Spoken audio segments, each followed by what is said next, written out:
வணக்கம் சொந்தங்களே, வெய்ய காலம் ஆரம்பிச்சிடுச்சு. இப்போ நம்ம தாளிப்பு வடகம் ரெடி பண்ணிக்கலாம். அதுக்கு நான் 5 கிலோ சின்ன வெங்காயம் உரித்து க்ளீன் பண்ணி வச்சுருக்கேன்.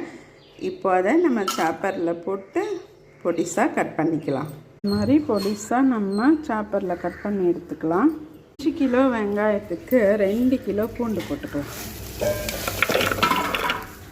பூண்டையும் சாப்பரில் போட்டு நைஸாக கட் பண்ணிக்கலாம். பூண்டையும் கட் பண்ணி எடுத்தாச்சு.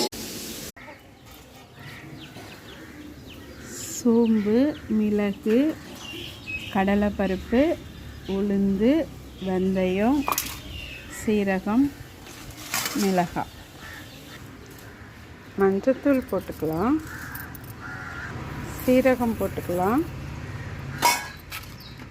கடலைப்பருப்பு போட்டுக்கலாம், சோம்பு போட்டுக்கலாம், உளுந்து போட்டுக்கலாம், வெந்தயம் சேர்த்துக்கலாம், கடுகு சேர்த்துக்கலாம், கொஞ்சம் உப்பு சேர்த்துக்கலாம், மிளகும் காஞ்ச மிளகாவும் கொஞ்சம் கொரகொரப்பாக அரைச்சி போட்டுக்கலாம்.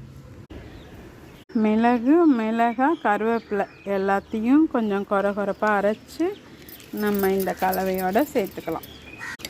எல்லாத்தையும் நல்லா மிக்ஸ் பண்ணி எடுத்துக்கலாம். இந்த கலவையில் 1/2 கிலோ விளக்கெண்ணெய் ஊற்றி நல்லா கிளறி நம்ம ஒரு நைட்டு ஃபுல்லாக மூடி வச்சுட்டு காலையில் எடுத்து காய வச்சுக்கலாம்.